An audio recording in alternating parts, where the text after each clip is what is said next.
From courtside of the virtual hardwood, it's the NLSC Podcast, a weekly show for basketball gamers and hardcore hoopheads. This is episode 570. I am Andrew on our forum, Andrew NLSC on X.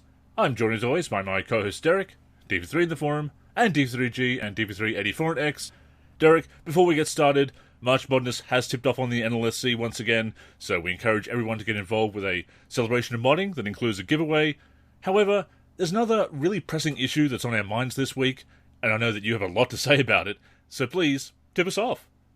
So yeah, our main topic today is related to a current hot topic, which was started by former player turned media personality Channing Frye. Frye went on a rant stating that nostalgia is killing the NBA. But before I go on a long rant myself, I want to provide our listeners with the definition of the word nostalgia. A wistful or excessively sentimental yearning for a return to or of some past period or irrecoverable condition. So I want you to keep that definition in mind while you listen to this discussion. Andrew, nostalgia isn't killing the NBA. The brand of basketball and the entitled garbage attitudes are killing the NBA. In turn, fans and much of the media alike yearn for a better product with better personalities and players, and it has them often reflecting on a time when it was better. That's where nostalgia comes into play. Fans want to see players that appear superhuman to them. They want to see players doing things that make their jaws drop, that make them jump out of their seat. Sport fans want to see guys be warriors in the sport. They want to see true competition. They want to see players really going at it. Today's stars do not appear superhuman to the fans. Today's players do not have the same aura or look of invincibility as so many players from past decades. Most of today's players are grounded. Most are playing below the rim. Most of today's players are shying away from contact. Most of them have similar demeanors and play styles. Most games have roughly 70 plus threes go up between both teams with very little variety in their attack. The product overall is stale. The highlights are not as good as past decades. The teams are not as interesting, and the style that most teams play is predictable and boring. I used to heavily criticize the coverage of the recent product, stating that the media, big and small, do not do a good job of promoting it. However, Andrew, as the years have gone on, I realize that the product itself today is very hard to promote. It's hard to get excited about because the state of basketball and the on-court product is so blah. In turn, the media, who routinely sucks anyway, attempts to drum up interest in a reality TV sort of way with these piss-poor debate shows, with hot takes on social media, and by absolutely crapping on the past in order to promote the present. I've said it before, and I'll say it again. It is incredibly telling that people like Channing Frye, J.J. Redick before becoming a coach, Kendrick Perkins, Ryan Hollins, Gilbert Arenas, Lou Williams, and so many other former players and media mouthpieces constantly bash the past NBA. It's called trying to compensate for today's poor product. It's also an avenue they feel they need to go because there is not enough good to talk about as it relates to today's product.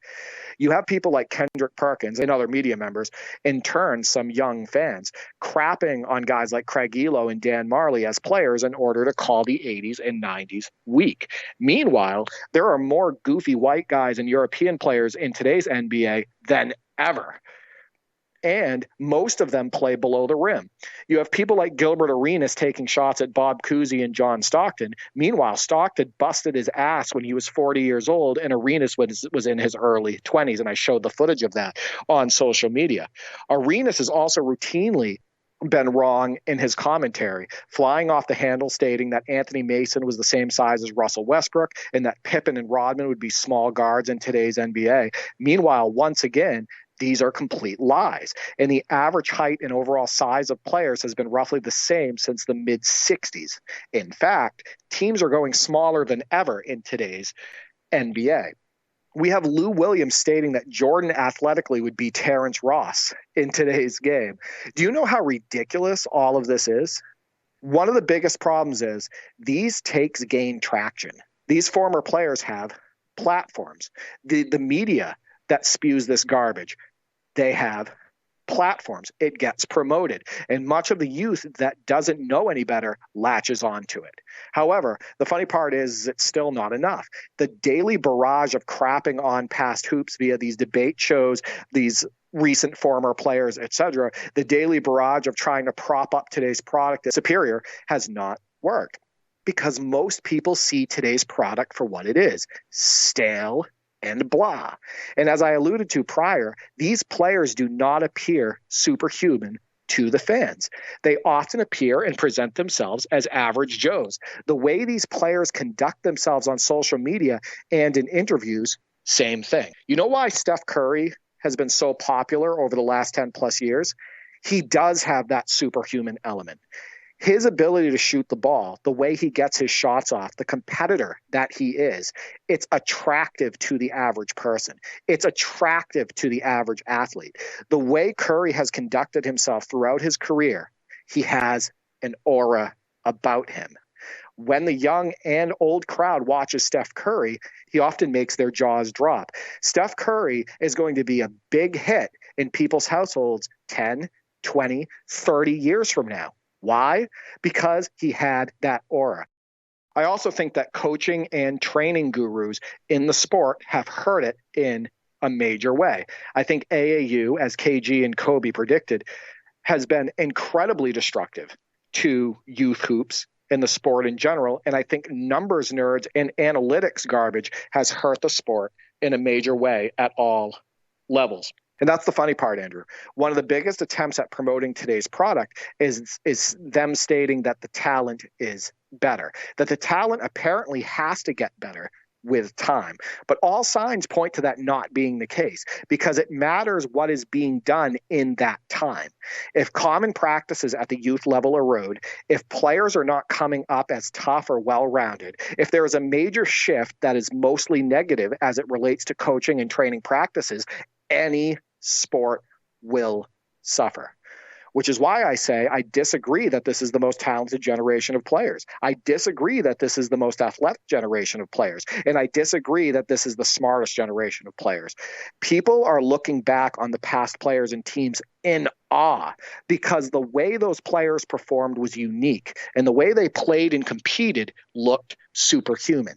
I see some of the highlights that are promoted today, and they pale in comparison to highlights I see from decades past. You are not seeing as many explosive dunks. You are not seeing as many great finishes on contact. You are not seeing as many great defensive plays, and you are not seeing as many tight games and great finishes. You are also not seeing as many key matchups and rivalries. You are not seeing even close to the number of jaw-dropping plays.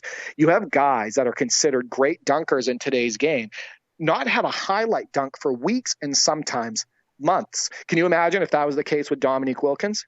Would we be talking about him today, Andrew? No, we wouldn't be talking about him nearly as much. He'd be mostly forgotten. People are in awe when they see the highlights from the likes of Kobe Bryant, Tracy McGrady, Vince Carter, Kevin Garnett, Dirk Nowitzki, Kareem Abdul-Jabbar, David Robinson, Michael Jordan, Shaq, Dominique Wilkins, Magic Johnson, Larry Bird, Hakeem Olajuwon, et cetera. It's just so many more. And it's not just the Hall of Famers either. It's often the same when stars or even role players are shown from the past. The way these players played, the aura they had, the competitive nature as it relates to the way they approach the game, all of that still connects with young and old fans alike. You have players disrespecting the fans as it relates to the All-Star game. We discussed that on last week's podcast. Why should the fans look up to these players, Andrew? Why should the fans be in awe of these players? Why should the fans support these players when the players are often giving the middle finger to the fans as it relates to the effort, as it relates to load management, as it relates to their play styles, as it relates to entertainment in the form of all-star festivities? Why would the average fan want to invest their time in this poor product? Why would they be in awe of these players? More importantly, why should they be in awe of these players? I see why so many people look at the past to get their basketball fix. why they are so impressed and fixated on players from the past, why they long for a return of hoops the way it used to be. It's because today's product overall is uninspiring. It stinks. The reason why so much of the on-air media bashes today's product is because it's hard not to. They are on air to promote it. That is 100% a fact. These people are not hired to bash the product that these networks, social media accounts, etc., are trying to promote. But when you see what is happening between the lines, when you see how boring this product often is, when you constantly see key players out or key players just going through the motions, when you are constantly scratching your head as it relates to the decisions made on the floor, when you aren't able to get excited about on-court happenings, what are you expecting them to do? Fake the excitement the entire time? Are you supposed to applaud the 3 that went in after you saw 8 go up and brick over the prior 2 minutes? Are you supposed to jump out of your seat when a team goes 10 for 45 from downtown, plays a boring and terrible game of basketball, but wins? Are you supposed to get excited about the dunk that happened, even though it was a basic and wide open dunk, as it was accompanied by Olay defense? It is incredibly telling that much of the media that is in place to promote today's product is constantly bashing it. They show true disappointment in it. Not enough light is shined on this fact. And Andrew, the hot topic this week relates to who would want to be the face of today's NBA. LeBron recently stated, quote, Channing Frye said it. Why do you want to be the face of a league when all the people that cover our game and talk about our game on a day-to-day basis on everybody? And he went on to say, when you have that responsibility, that's just weird. So the responsibility of the media is to lie. They are not allowed to critique today's players, today's teams, today's game. Maybe LeBron and the rest of the players who think like this need to look in the mirror. Maybe the players today need to listen and ask themselves why this is happening.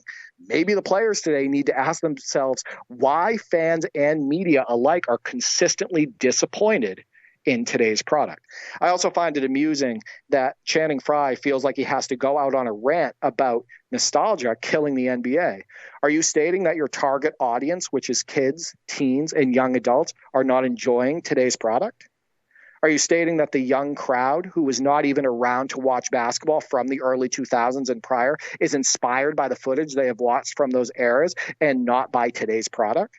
Pretty telling, wouldn't you say? Maybe Channing Frye should do a show about where today's product falls short and how we can better basketball as a whole in order to be more appealing to the fans. Also, Frye discredits himself during this rant by being all over the place. He keeps saying 40 years ago. He actually says it multiple times, but 40 years ago is the 80s. The majority of his rant, he was talking about Jordan and Kobe, and not many people today bring up Jordan from the 80s, and obviously Kobe didn't play in the 80s. So he was just kind of all over the place, flying off the handle, and it was pretty hard to listen to. I think Frye is a useful tool to promote the current game. Simple as that. He is no different from Kendrick Perkins, just slightly less annoying at times. You also brought something up in our Discord. You stated Austin Reeves was disrespecting MJ the other day as well. This generation is supremely unlikable and lacking in personality and character, and I couldn't agree more.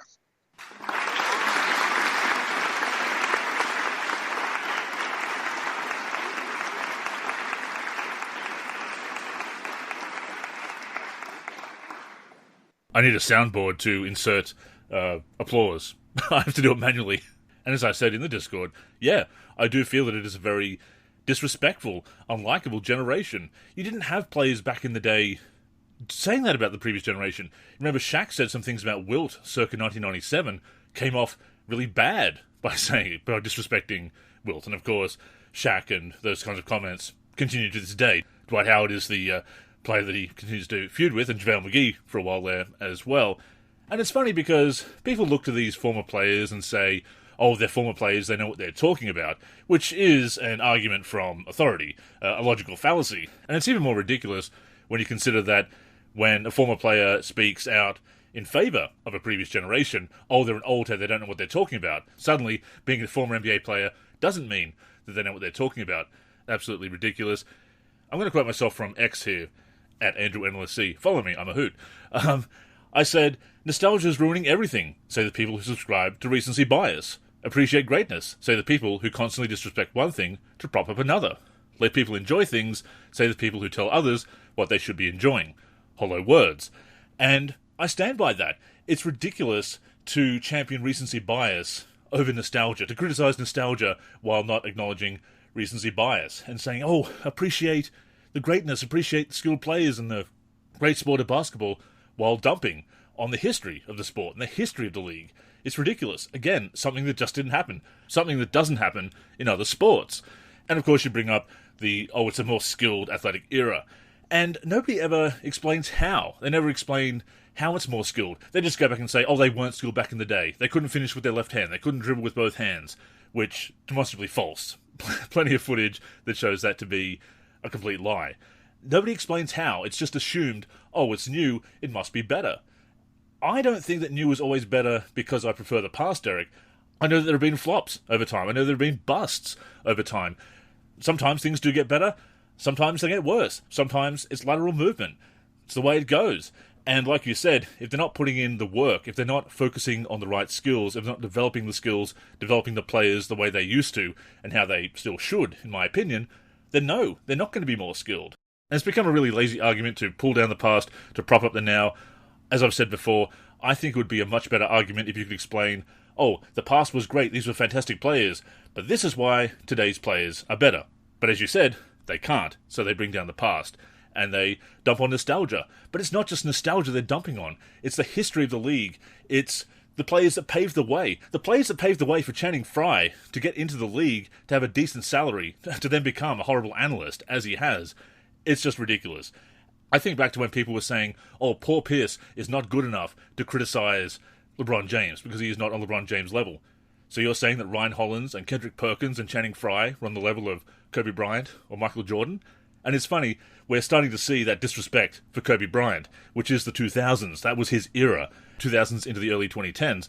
And the funny thing is, that's the first half of LeBron's career too. So it's getting to the stage where people are going to be bashing the first half of LeBron's career while still trying to hold him up as being so much superior to that previous generation that he overlapped with. And we've talked about overlapping generations before, Derek. So I hate it. I hate the bashing of nostalgia, the bashing of the past, the absolute disrespect from players who really have no business talking about Kobe Bryant and Michael Jordan in that way. I've said it before, Ryan Hollins, I know this was Channing Frye, but Ryan Hollins has obviously been championing this as well, scored fewer points in his entire career than Michael Jordan did in his rookie season.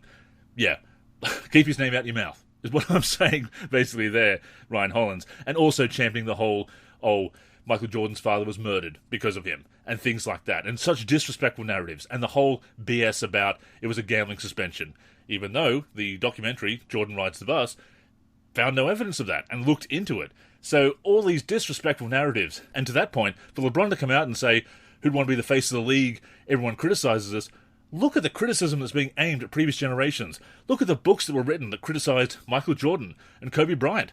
Hell, Kobe played for Phil Jackson after Phil Jackson wrote a pretty scathing book about him, or made some pretty scathing remarks about coaching him in the last season. And yet Kobe still played for Phil Jackson because they worked it out, because he knew what a great coach he was. And of course, coach's authority is completely out the window these days. And on top of that, when you look at all the shills in the media, the people propping up LeBron, your Nick Wrights, Tom Haverstraw, all of those people who prop him up constantly and are constantly pushing that agenda, to say the media is treating him unfairly and treating others unfairly, give me a break. I'll say again, Andrew, the players that say things like, why is so much of the media criticizing us? Why are the fans and the media talking down about the players and today's product and everything? Look in the mirror, right? Like, there's a reason this is happening. Yeah, there's a reason why people who are paid to promote the NBA, the people that are paid to promote these players, these teams, the style of basketball, all of that. There's a reason why these people on air, whether it be a podcast, whether it be during a game, oftentimes it happens during a game, whether it happens during pregame or postgame or halftime, etc. There's a reason why they are so negative about today's on-court product. They're being honest, because I can tell you what, the network doesn't want that. Right? That network does not want them constantly bashing today's product, because they're in that position to promote it. So, when LeBron says something like that, it's really stupid. Like, if you really think about it, it's really short-sighted and stupid. Look in the mirror. Why are the fans not happy with the product? Why is much of the media bashing today's product? Why are so many former players disgusted with today's product? Think about it. And it's for a lot of the reasons that I mentioned earlier. I think the recency bias thing is funny too, because it's not working. The media outlets that are trying to push lies about, past generations of hoop, the past players and teams, the skill levels, all of that stuff, they'll post something on social media. So like Bleacher Report will say something, right? Or another talking head will say something, or another big account. And the majority of the comments underneath it are like, I'm sick of this. Like, this isn't true, right? Yeah. Like, this isn't true. Right. And what about today's players? What about what they're pulling? What about the, one-dimensional basketball we're watching? All of that stuff. So the people, whether it be media or big accounts or fans, et cetera, the people that are trying to pull the recency bias stuff with lies, it's not really working. And that's why you're seeing ratings for the NBA tank. That's why you see such an uproar about today's product and whatnot. And, like I said, it's stale. It's uninspiring. It's blah. There's more attention paid to how long Joel Embiid is going to be out than what he's going to do on a basketball more court, than half his right? career now, I think. They're talking about, terminating his contract due to like medical disability or something like that, right? Like, I just read that today. The other thing too is, you see more about Kevin Durant whining on social media than you hear about what he's doing on the basketball court. Yeah. Right? Like, you see more about his Twitter posts saying like BS about the All-Star game and going back and forth with fans than celebrating anything he's doing or talking about anything he's doing on the basketball court. You hear more about players not being eligible for awards due to not playing enough games than you do about those players performing in the games that they play, right? Like, there are so many issues with today's product, and a lot of it comes down to the players. A lot of it comes down to their personalities. It comes down to them not being inspiring, to them not looking superhuman, to them acting like average Joes most of the time, like whether it be on the court or off the court. And what was so great about us watching the NBA growing up, Andrew? We watched it in the 90s and the early 2000s and whatnot. These guys look superhuman to us, right? A lot of the names that I mentioned, the stuff they did on the court, the way they carried themselves, the way they competed, it's just our jaws were on the floor. They were stars. Right? Genuine stars. Yeah, they were superstars. You looked at them and you were like, these people are freaks of nature. These guys are awesome. I want to be like these guys. Oh, man, if I could just be like these guys. And it's just not that way anymore. And yeah, this question, I threw it out to the community, Andrew. I stated, is nostalgia killing the current NBA product? And we did receive quite a few responses, but yeah, is there anything else that you wanted to add on this topic? Well, the other thing about nostalgia is that it's okay to indulge it. Look, I understand that it can be unhealthy to be stuck in the past. I try not to be, as much as I do love going back and watching highlights, as much as I like to retro game, Derek, as you know, playing older games more often than newer games these days. But if that's what you enjoy, like I said, stop saying let people enjoy things and then turning around and criticizing what they're enjoying if it's not what you agree with. And something that I've noticed on social media, and social media is very much a toxic cesspool these days. Wrote a Monday tip-off article about that recently. Older millennial yells at social media because I felt like having a spray about it, as we do here, that even on accounts that are dedicated to history and nostalgia, people are popping in and saying, enough of this, we're sick of this. Okay, don't follow accounts that post about history. Leave those wonderful accounts to the rest of us. We like to go back and look at those highlights, be reminded of trivia, be reminded of moments that we've forgotten, once again watch highlights that stick in our minds and we can watch over and over again. But it's just so ridiculous to go into accounts like Bulls Archive. Bulls Archive on Instagram, the official Chicago Bulls history account, will post something about Michael Jordan, and you'll see comments saying, enough of this, stop talking about MJ.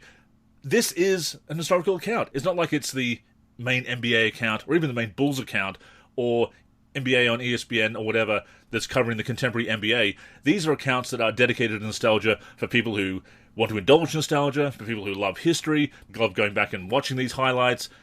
So again, follow your own advice, people. Let people enjoy what they want. And it is ridiculous to hit back against nostalgic accounts that are catering to an audience because it's not what you want to see. Fine. You don't want to indulge in history? You don't want to think about the past? You're done with the 90s, as the hashtag goes? Great. Let other people go back and enjoy it. Let other people indulge in nostalgia, look back at history. You don't have to look at these accounts. You can just stay away. But no, they want everything to be about what they want. They want to claim that we're in the golden age. They want to claim that their era is the best. I do understand the sentiment. We all kind of feel that way. But they could just leave these nostalgic accounts alone. They don't need to engage with them. They don't need to look at their content. And again, it's going against their own advice of let people enjoy what they like. You can say you're done with the 90s. I realize the 90s were 30 years ago, going on 30 years ago, but I still enjoy history. I still enjoy that nostalgia. I'm not going to be shamed out of that. Nobody should be. If you don't want to indulge in that, that's fine. Just ignore those accounts. That engagement, so ridiculous, so childish. Right. And while I agree with that, I also want to point out, though, that people sharing their critiques, people stating that they're not happy with today's product, people wishing it was different, whether it be something new or something more similar to the past, those people have a voice. And sure. That's why we're even having this conversation today. Right. The reason we're having this conversation today is because of the state of the NBA, because Channing Frye flew off the handle and tried to blame nostalgia. Right. Not even mentioning the fact that, you know, there are a slew of issues with today's product that fans are not happy with, that goes way beyond effort in the All-Star game. It actually goes to the, you know, regular on-court product during regular season and playoffs, and, you know, the personalities of the players and the way they carry themselves on and off the court, etc. There is a way bigger picture. The reason we are even having this podcast is because of the state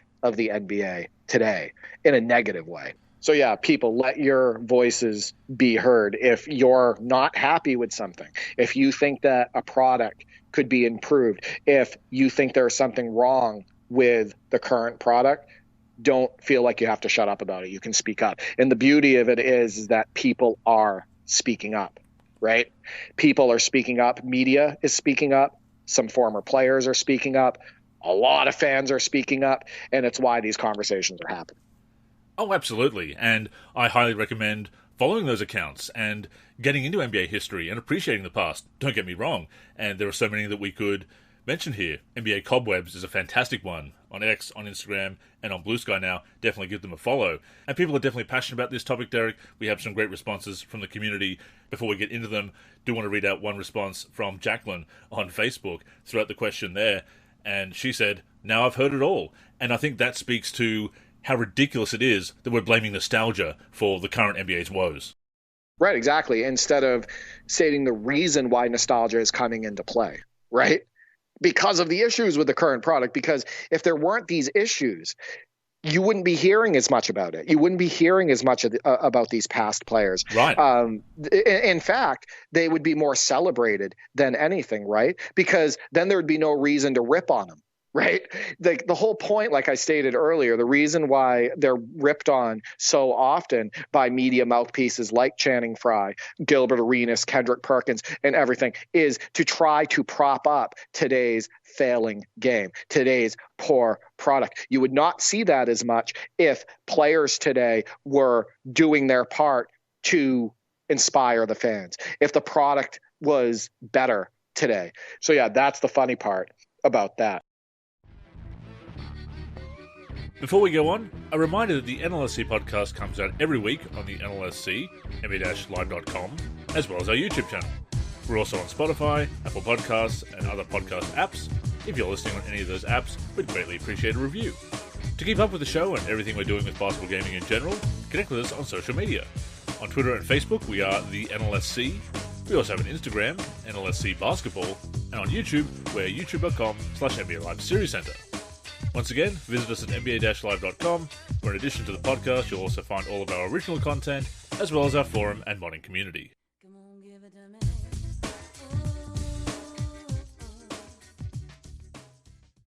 So let's get to the community responses. Again, I asked, is nostalgia killing the current NBA product? And Steven at the Live King states, the LeBron era has been killing the NBA product. Also, analytics. The league will be better once teams stop copying each other and focus on their own style of play. And we've talked about that before, just how so many teams play the same. Pretty much every team in the NBA is shooting 30, 35 plus threes per game, copying a Warriors style that, the Warriors were successful with for the most part, and they didn't even take as many back then as is being put up today. Yeah. But they had also some of the best shooters in the league while they were doing this, including the best shooter in the league, Steph Curry. But yeah, I agree. I think that analytics have definitely hurt the current product. They really have. I mean, analytics have their place, I suppose, in helping to analyze and helping to quantify. Statistics are always going to be there in the discussion, but trying to play to statistics when it doesn't suit the personnel on the floor, when it comes down to the players you have able to play that way because of their skill set. Can you imagine the Celtics of the 80s trying to play like the Showtime Lakers and vice versa? They played to their strengths. They had their style, and those clashes of styles and trying to counter those styles is what made 80s and 90s and 2000s basketball, in my opinion, so much better. So yeah, analytics has really damaged the sport. Analytics and algorithms, two of my biggest pet peeves these days. And like you say, the Warriors themselves took more mid-range shots than people realize, especially when Durant was there. And again, you've got Curry, you've got Thompson, Durant as well, being able to shoot from the outside. You've got the players to play that way. Analytics should have died in 2018 when the Celtics and Rockets shot themselves out of Game 7. Both Game 7s, it should have been Rockets versus Celtics in the 2018 finals, Derek, but they shot themselves out of the game. Both of those teams. That 27 missed threes in a row for the Rockets. Yes. And I just want to point out that those performances are super common today. The teams shooting themselves out of games. It's a nightly it should have thing. Been the end of it. 10 for 45, 10 for 40, 8 for 36, et cetera, from downtown. It's gross. I also want to point out that analytics, what they do is they create one-dimensional robots. Yes. Right? That's why you see so many like styles in today's game. And it should have been the end of it. That should have proven that launching threes indiscriminately, when you should realize, okay, let's stop the bleeding. Let's take it inside, get a couple of easy ones. Let's protect this lead. We'll take the three if it's wide open, but we're not going to force it. We're not just going to jack them up. That should have been the end of it. But instead, it's just gotten worse. T. Gentry at Bucky T states, I think people not acknowledging how great the past was is killing the NBA. There needs to be more celebration of these players, like you stated, the players that pave the way for these, players today to make the checks that they do, to, get the sponsors and brands on board that they do. And I think that we should be celebrating Hakeem Olajuwon, Michael Jordan, Magic Johnson, Larry Bird. Instead, what ends up happening is they put out a fake GOAT debate that only includes two players, one current and one past, and shove that around people's throats. And both sides come up with the most ignorant, ridiculous comments to support their arguments. And it makes everybody feel like they can be part of the debate. There's only two players involved. You're not allowed to bring in other people into the debate. None of the media will bring up Kareem or Bill Russell or Larry Bird or Magic Johnson, etc. No. It has to be two players. And that's because, again, it's just the dumbing down of basketball conversation. It's trying to make everybody feel involved. It's disrespecting the past. It's a way to prop up the current game and keep people engaged, etc. It's just a bunch of BS. Well, of course, there's also a top 10 debate, Derek. And according to Chris Broussard, Steph Curry has just knocked Hakeem Olajuwon out of the top 10. So that's another topic altogether. I don't even want to get into that. Yeah. I don't like the top 10 debates. I don't like the GOAT debate. I don't like any of it. I think it's BS, and I think it's really dumbed down. Like those conversations are really dumbed down. Oh, for sure. I mentioned it in passing because it's another example of, the past is definitely surpassed, and that is highly debatable to say the least. And like I said, we're getting to the point where Kobe Bryant is part of the past being disrespected, which is ironic because his career overlaps greatly with LeBron. So we're going to get to the stage where the first half of LeBron's career is going to be really disrespected, which goes against him. People aren't seeing that. That's going to really sneak up on those people in that phony debate, obviously. And again, for the players paving the way, they talk about Bob Cousy and the other players not having the salaries and not making the money and having other jobs. But again, though, they paved the way for modern players to be paid so much, as did the players in the 80s and 90s, of course. But those players in the early days, Oscar Robertson, not only a great player, but obviously standing up for players' rights, suing the NBA over antitrust matters, trying to make sure that the players were looked after as the NBA and ABA were looking to merge, making strides for free agency. They talk about this being the age of player empowerment, which is highly debatable outside of the top stars who've always had the power. But that kind of freedom came from pioneers like Oscar Robertson pushing for players' rights and pushing for more money. So disrespecting the past like that, when they've helped you make all this money and saying, haha, they didn't make money, it's on their backs that you're making money. Show respect. Royce at Royce Brink 14 states, no way nostalgia is killing the current NBA product.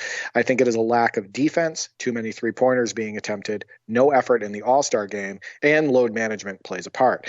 The post, mid-range, and players getting to spots on the floor for moves or shots, i.e. Kobe, and his airness, Larry Bird and others, are missing.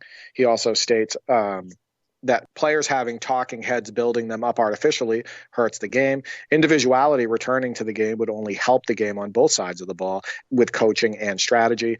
No, nostalgia is not hurting basketball. Basketball currently is doing that job. And then lastly, he states, I agree analytics and the disrespect leveled at other eras also is hurting the league in a major way.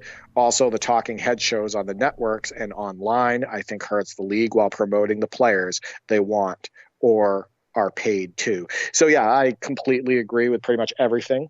He shared a lot of the same feelings that I discussed in my opening rant. And, yeah, there's definitely a lack of variety in the game that just makes it kind of blah. I think that, the way players get to their spots on the floor and where they stand on the floor more often than not, the mid-range and post-game, just kind of being blah in comparison to the way it was in the past for so many players, and not just stars, role players, etc. So, yeah, I think Royce, hit it on the head. Yeah, I think where he says that nostalgia's not hurting basketball, basketball's doing a good enough job of that, I paraphrase here, yeah, that absolutely hits the nail on the head. And you remember back in the day, Ahmad Rashad, who had a great football career, obviously, but when he became a broadcaster, obviously became friendly with Michael Jordan. And many jokes were made about that, about him palling around with MJ and trying to ride his coattails and whatever. And you look at some of the talking heads today and how they carry water for LeBron and other players. Back in the day, they would be laughed at for being such shills. Yeah, I definitely agree. And the thing is, too, is it's not just one or two talking heads that do this. It's like networks. there's entire networks that are caping for a certain player and whatnot. And it's very obvious and it gets incredibly old. And they put out hit pieces on social media, whether it's a hot take or an article, etc., or even if it's just a discussion on their show. They put out these obvious hit pieces on past players that are filled with lies, number one. Number two, just the most dumbed down talking points that you can get because they're trying to get the biggest audience to agree with them and whatnot. But it's very, very obvious.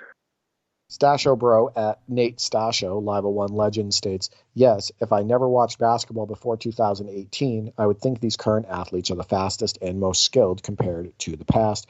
But because I did watch the NBA from 2000 to 2018, I know that the current NBA player is propped up by rule changes, more money, and social media. And he's right. And I don't think the media does a good job of propping up these players either, even with the shortcomings. I think that you would agree that one of the best things about the 90s and early 2000s and the 80s and whatnot was the storytelling, right? Great storytelling, whether it was NBA on NBC or NBA on TNT at the time or early 2000s ESPN, even like the early 2010s coverage. There was still some great storytelling.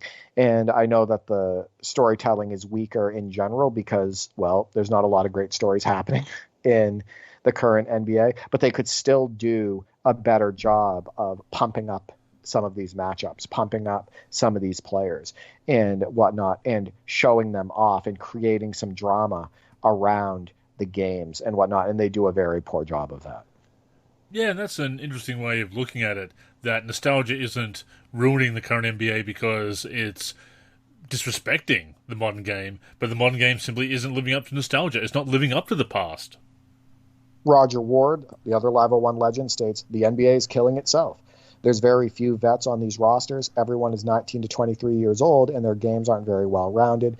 Lack of effort and defense on a nightly basis is too much to stomach for those of us who grew up in a much more physical era. And yeah, that's the other thing, too, is there's very few vets in the NBA now, especially as role players and whatnot. It seems like they're kicked out of the league, to be completely honest. And what ends up happening is the league is younger than it's ever been. The league is less mature than it's ever been. There's players that are, spending 1 year in college or 1 year overseas, and then they're coming over to the NBA, and they are heavily flawed in basic fundamental areas.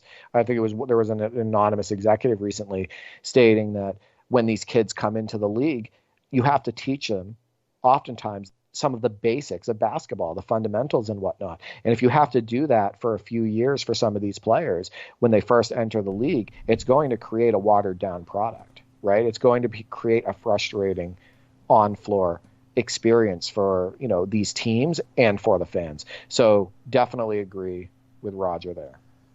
And again, if this is supposedly the most skilled era ever, more skilled players than ever, then players shouldn't be coming into the league needing to be taught the basics. So that goes against what the pundits are saying. People actually involved in the league, the executives, the coaches, they're seeing what happens. They're not jumping on the bandwagon with this because they're having to deal with these kids. They're having to teach them the basics that players used to know coming into the league, spending more time in college, even out of high school, players being more skilled, more schooled, better drills, better training, so forth. So, yeah, it just doesn't gel with that whole narrative. 707 at 707 states, today's NBA divas, load management, modern rules, which equals no hand checking, for example, and NBA All-Star Game laziness, vacation mode, and just lack of effort are killing the NBA. Majority of the NBA teams also seem to have the same playbook, jacking up threes. And yeah, I've mentioned that before, is, it's oftentimes where people are complaining about every game that goes on that night in the NBA, where it's like, why didn't they abandon the three? Why are they chucking up so many threes? And these teams are playing oftentimes very similar play styles, and you can see that from the 3-point attempts per game for each team if you go on Basketball Reference and whatnot. And I think, like I stated, I think the product overall as a result is very bland. I think that it's very predictable as well. And I think that a lot of the play styles include threes going up early in the shot clock, contested threes going up all over the court, a lack of variety in the attack, and that is not entertaining for the most part for most fans. And it comes off as lack of creativity, and it's not exciting. Definitely, and while the product, the sport in between the lines is what matters the most, he mentions the personalities, the diva-like personalities these days. That is a huge deal. That does turn people off the game. That doesn't make people want to cheer for players, to follow them, to be fans of them. Which is funny because it seems like we're in an era where more people are fans of players rather than teams and follow players around to different teams, more so than in the past where it was very team-oriented. Certainly we had our favourite players, but it was more you had your favourite team and you didn't just cast them aside when a certain player got traded. Of course, back in the day, the stars didn't move around as much, and it was a big deal when they did. Or certain stars anyway. There were always nomadic stars. Moses Malone is a great example of that, of course. But yeah, the personalities just don't appeal to me, certainly, and I know to you and to a lot of people, clearly. And I think that is a big factor. If stars can't be loyal to their teams, and teams can't be loyal to their stars, why should the fans be loyal to the league? Yeah. Rock at Jeff Cortinas states, the bad tactical play, physicality, and TV subscriptions, as well as game gimmicks, are killing the NBA as a viewable TV sport. The price of tickets, players resting, and the lack of rivalries is killing it. So, I definitely agree with all of that. And, the other piece of this is, as far as viewing these games in person, there's a lot of people who buy these tickets and they spend a good amount of money on them, and they buy them in advance, whether they be for gifts or whether it be a time of convenience for them to go. And it seems like the majority of the time they don't even get to watch their favorite players. They don't get to watch the stars. They don't even get to watch one of their favorite role players because people are sitting out, right? And then sometimes they'll show up to these games and the players that they wanted to watch give a piss poor effort, right? Like they don't care. There's a lack of effort on the defensive end and whatnot, uninspiring basketball. And that's super disappointing. So I think that whether it's people paying to watch on TV, whether it's people paying to go see in person and whatnot, I just think that overall it's a blah reaction to all of it. Load management, lack of effort during the regular season. We've talked before about how the regular season used to be this exciting roller coaster through several months, getting to the playoffs, and then it really kicked into another higher gear in the postseason, obviously, with the championship ultimately on the line. But we did used to enjoy the regular season a lot more than people do now. I know that attention spans are shorter than ever. That is a documented fact these days. A lot of factors have gone into that beyond basketball, but there are definitely basketball reasons why people aren't enjoying the game, why they're not getting hooked on the regular season. They're not sure whether their favorite players are going to play, as you said. So, yeah, I absolutely agree. There was also one quote tweet from Air Jordan 23 at Air Jordans 2323. He states, "Imagine the little kids today reminiscing decades from now going, hey, remember that one time when that guy load managed and his team jacked up 43s and lost by 30? Nostalgia isn't killing the current NBA product. The NBA is killing the current NBA product." And I definitely agree. Moving over to Discord, Vin states, "In my opinion, no other league is as nostalgic as the NBA, and that's because the game has drastically changed and not for the better." To my point, exactly. The current product, the condition that it's in, it's the main driver for that nostalgia. He also states, "Has the NFL and MLB changed? Absolutely, but not to the point where it has me missing how great the past years were." And he finally states, "Some might be nostalgic for the moments, but I'm more nostalgic for how the game was played." And, we talked about that between the line action and how important it is and how the players carry themselves and the highlights, etc.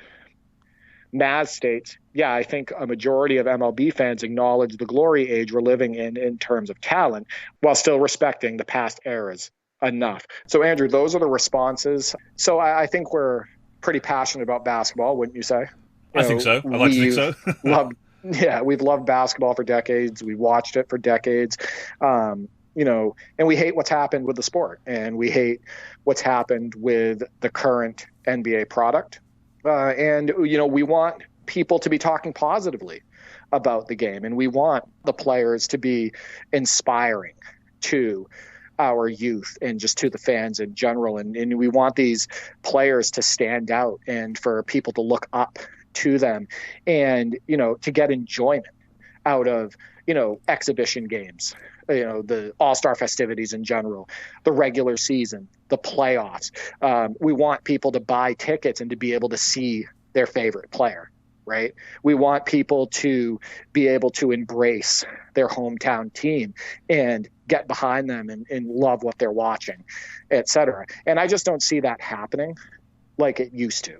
And hopefully, maybe someday, things will change. But that starts at the youth level. And it's not going to happen in 1 year. It's not going to happen in 5 years. I think things would need to change in, basketball in general, starting at the youth level and up. And it's going to, take 10, 15, 20 years maybe before we see any significant changes, because I just don't think there's going to be a switch flipped here, right? Like, you're not just going to flip a switch and then people are playing 70 to 80 games each year. You're not going to flip a switch and suddenly the players are inspiring. You're not going to flip a switch and suddenly the highlights blow you away. You're not going to flip a switch and then everybody is competitive and it's, what you wanted to see in your favorite sport. So, unfortunately, I don't think things are going to change anytime soon. Yeah, it's that cultural rot that we talked about last week. And again, I love that phrasing. an apt description of the situation. It's not going to change overnight. The changes need to be put into effect and hopefully will take root. And as you said, there's a reason that people are looking back fondly and saying this was better. It's not just old heads hung up on nostalgia. People are recognizing a problem. More and more people are saying it. And you notice that this wasn't an issue in the 2000s and the 2010s, the early 2010s. People weren't saying that.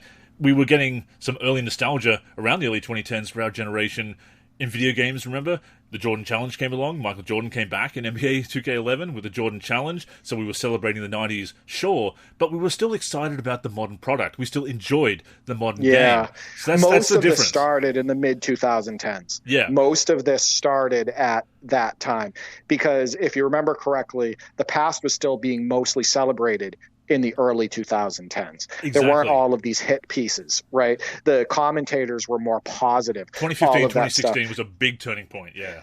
Right around that time. And I think that that's very important to note, because if you think about it, you and I back then were celebrating the current product and nostalgia. Oh, yeah. Right? We were celebrating what we grew up with and the current product because there was quality there. Right? So, I definitely agree with you.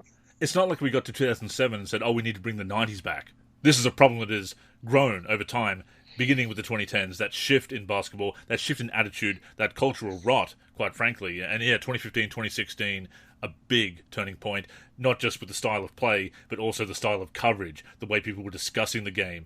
A younger crowd coming in and being told what to think, quite frankly, by these talking heads who are absolute shills. And, discourse is worse for it. Respect for the past is much lower than it should be because of it. And the sport itself is so anti-criticism. Again, these comments that players back in the day, with it before social media, didn't get criticized. Okay, you didn't have every Tom, Dick, and Harry on social media spewing their opinions out into the world immediately. You had to write into a magazine. Sometimes you'd get printed, sometimes you wouldn't. It was at the mercy of the editor whether your stupid comments would get published or whether your good comments would get published as well. Of course, you had forums, message boards, news groups, etc. You didn't have social media. But the media itself, tell-all books. There were certainly talking heads being critical of the NBA in the 90s and earlier, and into the 2000s, the early days of social media and the height of forums, etc. So the idea that players these days are being picked on, that past players weren't criticized at all, absolutely ridiculous. Soft. It's like that Kobe gif, Derek. Soft.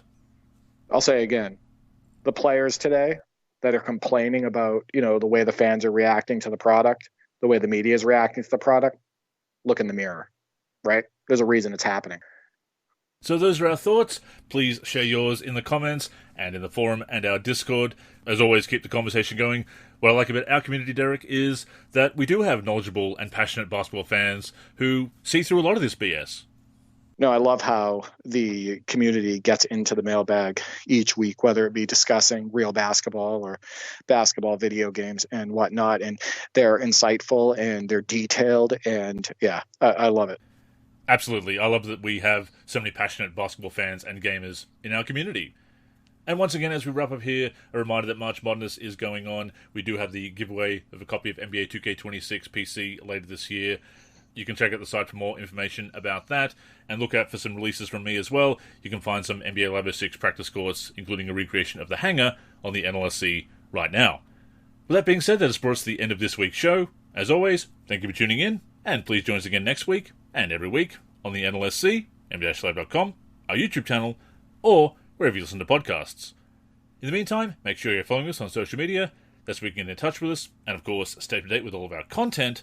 So Derek, go ahead and plug the handles. Yeah, you can reach me on X, formerly known as Twitter, at D43G and at D4384. I'm also on the NLSC, D43, and on YouTube at D43. As for me, I'm Andrew in the forum, and Andrew NLSC on X and Blue Sky. The NLSC is on X, Facebook, and Blue Sky at the NLSC. We're also NLSC Basketball on Instagram and Threads. We're on YouTube at NBA Live Series Center.